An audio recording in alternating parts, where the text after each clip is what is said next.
Bonjour tout le monde, j'espère que vous allez bien. Aujourd'hui, on va faire une vidéo qui est très simple. C'est le fait de savoir quand est-ce qu'il faut arrêter ou continuer son processus d'immigration, sa procédure d'immigration ou son dossier d'immigration. Parce qu'il y en a beaucoup là, que parfois, ils vont faire le dossier d'immigration à un moment donné. Quand ça devient difficile, ils ne savent pas s'il faudrait qu'ils continuent ou bien s'il faudrait qu'ils arrêtent ou bien... Tu sais, il y a toujours comme une forme de confusion, ok, dans la tête, dépendamment des difficultés qu'on rencontre, en fait. Donc, aujourd'hui, je vais prendre un peu de temps pour vous expliquer, selon mon entendement, quand est-ce qu'il faut arrêter ou continuer la procédure d'immigration. Allez, c'est parti.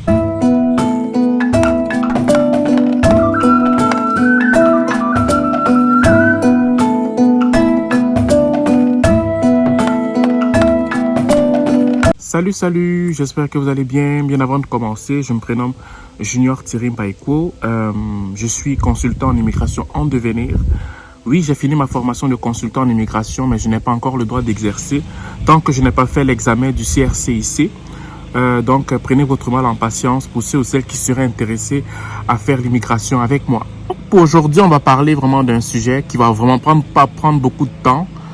C'est quelque chose qui est très simple, des petits conseils, c'est un cœur à cœur qu'on va faire aujourd'hui. C'est le fait de savoir quand est-ce qu'il faut que j'arrête dans une procédure d'immigration que j'ai commencé ou bien que je continue dans une procédure d'immigration que j'ai commencé.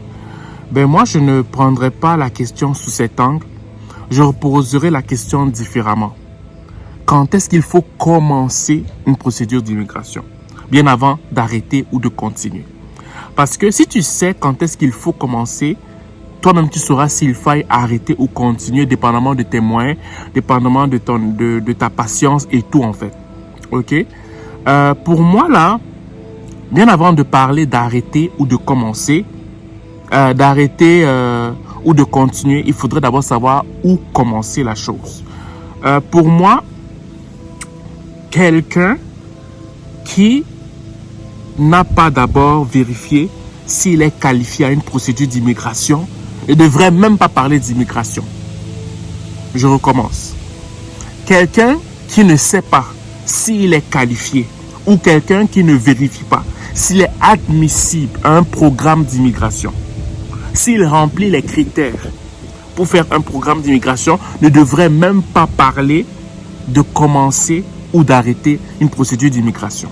Parce que là, c'est une perte de temps. Parce que là, tu t'exposes à l'arnaque.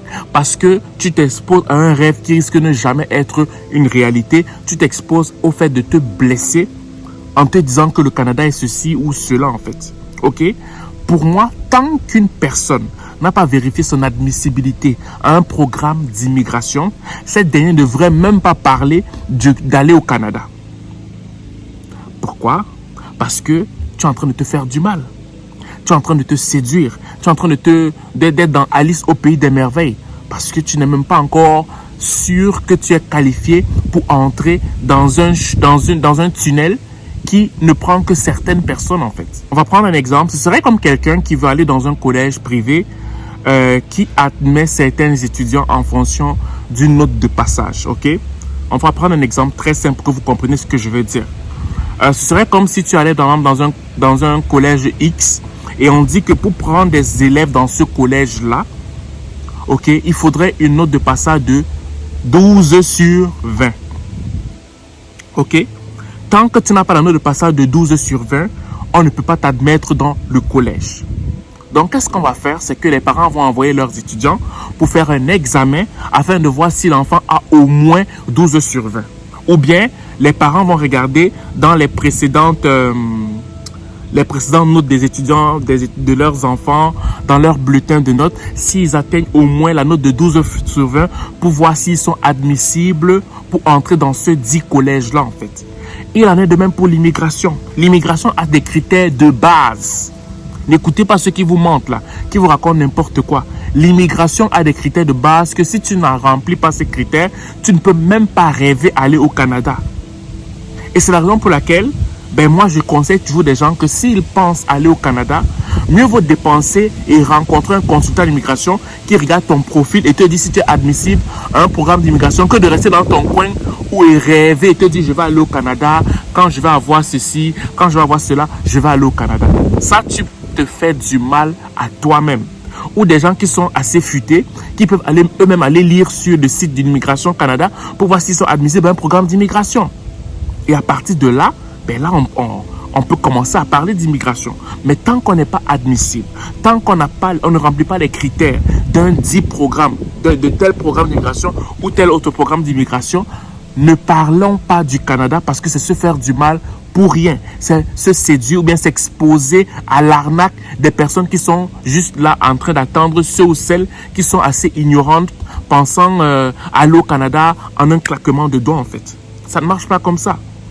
Donc pour moi, c'est le tout premier critère, à savoir, il faudrait d'abord être sûr et certain qu'on est admissible à un programme d'immigration. Après, quand on est sûr qu'on est admissible à un programme d'immigration, le deuxième point à vraiment vérifier avant de commencer à savoir s'il faut commencer un projet ou bien arrêter un projet quand on est dans le process, c'est le fait qu'il faut avoir l'argent. C'est ça, il faut avoir des revenus. Il faut planifier bien son affaire. Parce que si tu ne planifies pas bien ton affaire, tu risques, c'est comme quelqu'un qui dit qu'il veut construire une maison, il n'a pas assez d'argent pour finir la maison de la première pierre au fait qu'on lui remette les clés en fait. Ok? Donc, quelqu'un peut commencer une maison, ok? Il ne la termine pas, mais au moins il sait qu'il va devoir chercher l'argent durant le processus. Mais des fois, c'est idéal d'avoir l'argent du début jusqu'à la fin pour ton dossier d'immigration. Si tu sais déjà, que tu es admissible à un programme d'immigration, de deux, le point qu'il faudrait que tu vérifies, c'est le fait que tu puisses avoir les moyens nécessaires pour te permettre de faire ton dossier d'immigration. Et ça aussi, tu peux aller t'informer auprès d'un consultant en immigration, mais si tu es assez futé, tu peux regarder qu'est-ce que ça va te coûter pour les frais gouvernementaux en fait, sur le site du Canada en fait. Donc, c'est ce deuxième point qui est non négligeable. Si tu le négliges, tu risques de commencer. Après, tu vas dire que c'est cher. Après, tu vas dire ceci. Après, tu vas dire cela. Bref, ça va commencer à créer des problèmes en fait.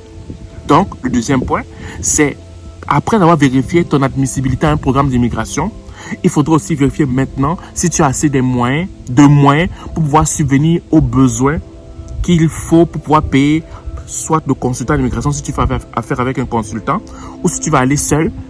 Regardez vraiment si tu as assez d'argent pour les critères que le Canada demande afin de faire un dossier d'immigration en fait.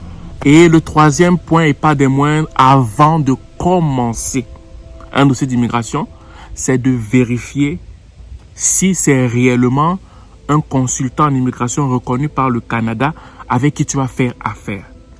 Parce qu'il y a beaucoup de gens qui, à force d'aller lire sur le Canada, ont commencé à prendre l'habitude à faire les dossiers d'immigration. Mais si tu vérifies avec la personne qui va travailler avec toi, si c'est réellement un consultant en immigration, l'avantage c'est quoi? L'avantage c'est que si la personne fait mal son travail, tu peux porter plainte. Tu peux faire appel auprès de la CRCIC. Ce qui ne serait pas le cas si tu fais affaire avec quelqu'un qui te dit qu'il connaît les dossiers d'immigration. La CRCIC ne pourra rien faire. Pourquoi? Parce que cette personne qui n'est pas membre de cet organisme-là, ils ne peuvent pas poursuivre quelqu'un qui n'est pas membre de cet organisme. C'est parce que tu es allé par toi-même donner ton destin en ce qui concerne ton dossier d'immigration à quelqu'un d'autre. Donc, pour moi, le troisième point, c'est de vérifier véritablement si la personne en question est un consultant en immigration qui a le droit d'exercer. Parce qu'il y a des consultants en immigration qui n'ont pas le droit d'exercer, qui sont par exemple sanctionnés parce qu'ils ont fait telle erreur ou bien parce qu'ils ont trop de plaintes. Bref, il y a forcément quelque chose qui ne marche pas bien avec eux en fait. Ok? Donc, vérifie véritablement ton consultant en immigration s'il peut faire le dossier d'immigration, s'il est légitime, s'il est à jour dans tout ce qu'il a comme paperasse, est-ce que par rapport à ce que le gouvernement canadien demande en fait. Donc, quand tu as vérifié le premier point, si tu es admissible à un programme d'immigration. Le deuxième point, si tu as l'argent suffisant, non seulement pour payer le consultant en immigration, si tu veux faire affaire avec un consultant en immigration, ou payer les frais du gouvernement, si tu veux faire affaire toi seul, ta procédure d'immigration. Et de trois, si tu as vérifié l'identité du consultant en immigration, si tout est correct et tout, là maintenant on peut parler de commencer son dossier d'immigration. Ok, là maintenant, c'est que tu commences ce dossier d'immigration. Et là maintenant, quand tu commences ce dossier d'immigration, quand est-ce que tu vas arrêter ou quand est-ce que tu dois continuer. Pour moi, en ce qui me concerne, c'est que là maintenant, sky is the limit. Ça veut dire que c'est le ciel qui va être ta limite là maintenant. Ça va dépendre de tes moyens. Parce que si tu es admissible à un programme d'immigration et que par exemple, le Canada te refuse une fois, tu retravailles avec ton consultant en immigration, il te dit, mais pourquoi ils ont refusé? Vous voyez, vous employez une autre stratégie. Je veux dire, tant que tu as l'argent, si tu peux essayer, je te garantis qu'à un moment donné, il y a de fortes chances que ça fonctionne. Je recommence. Si tu es admissible à un programme d'immigration selon les critères qui sont demandés, si tu as les revenus qui vont avec et si tu as vérifié l'identité du consultant en immigration, même si tu as un refus, il est possible de réessayer. Tout va dépendre simplement de tes moyens. Tout va dépendre de tes moyens. Si tu as les moyens nécessaires pour continuer, pour persévérer, il y a de très fortes chances que tu puisses entrer au Canada avec ta famille. Ok? Il y a de très fortes chances que tu puisses entrer au Canada avec ta famille. Là maintenant, ça va dépendre si tu es patient. Ça va dépendre si tu es persévérant. Ça va dépendre si tu as les moyens qui vont te permettre de continuer la procédure d'immigration avec ton consultant en fait. Là maintenant, tout va dépendre de toi. Tout va dépendre de tes choix. Tout va dépendre de ce que tu aimerais en fait. Mais si ce n'est pas le cas, moi je te demande de te préparer d'abord. Si tu n'as pas assez d'argent, je te demande de te préparer.